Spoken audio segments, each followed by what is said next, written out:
চলুন আজ খুব সহজে একটা দারুণ নতুন ইংরেজি শব্দ শিখে ফেলি। দেখুন তো ছবিটা, কোনো অনুষ্ঠানে ঠিক এমনই অনেক মজাদার খাবার থাকে, তাই না? এই যে এত কিছু, এটাকে ইংরেজিতে বোঝানোর জন্য একটা চমৎকার শব্দ আছে, প্লেন্টিয়াস। শুনুন, প্লেন্টিয়াস। সোজা কথায় প্লেন্টিয়াস মানে হলো প্রয়োজনের চেয়ে অনেক বেশি। এটা একটা খুশি খুশি শব্দ, জানেন? আচ্ছা, শব্দটা যাতে সহজে মনে থাকে সেজন্য চলেন একটা কৃষকের গল্প শুনি। দেখুন, এই কৃষকের ঝুড়িতে সবজি কিন্তু খুব কম, তার ফসল একদমই প্লেন্টিয়াস না।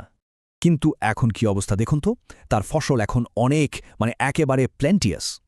তার মানে প্লেন্টিয়াস মানে হলো প্রাচুর্য বা অনেক বেশি কিছু, আর এটা শুনলেই একটা ভালো লাগা কাজ করে। আচ্ছা, এবার চলুন দেখি কিছু বাক্যে কিভাবে এই শব্দটা ব্যবহার করা হয়। যেমন এই বাক্যটা, দ্য বুফে ওয়াজ প্লেন্টিয়াস, ঠিক যেন আমাদের প্রথম ছবিটার মতো।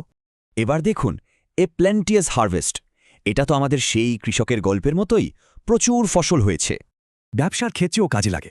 প্লেন্টিয়াস র মেটেরিয়ালস মানে কারখানায় জিনিস বানানোর জন্য অনেক কাঁচামাল আছে। তাহলে পার্থক্যটা পরিষ্কার, তাই না? প্লেন্টিয়াস মানে ভরপুর, আর তার উল্টোটা হলো স্কের্স মানে খুব কম। শব্দটা মনে রাখার জন্য এই সহজ বুদ্ধিটা কাজে লাগাতে পারেন। এবার একটু ভাবুন তো, আমাদের চারপাশে এমন কি কি জিনিস আছে যা প্লেন্টিয়াস পরিমাণে রয়েছে।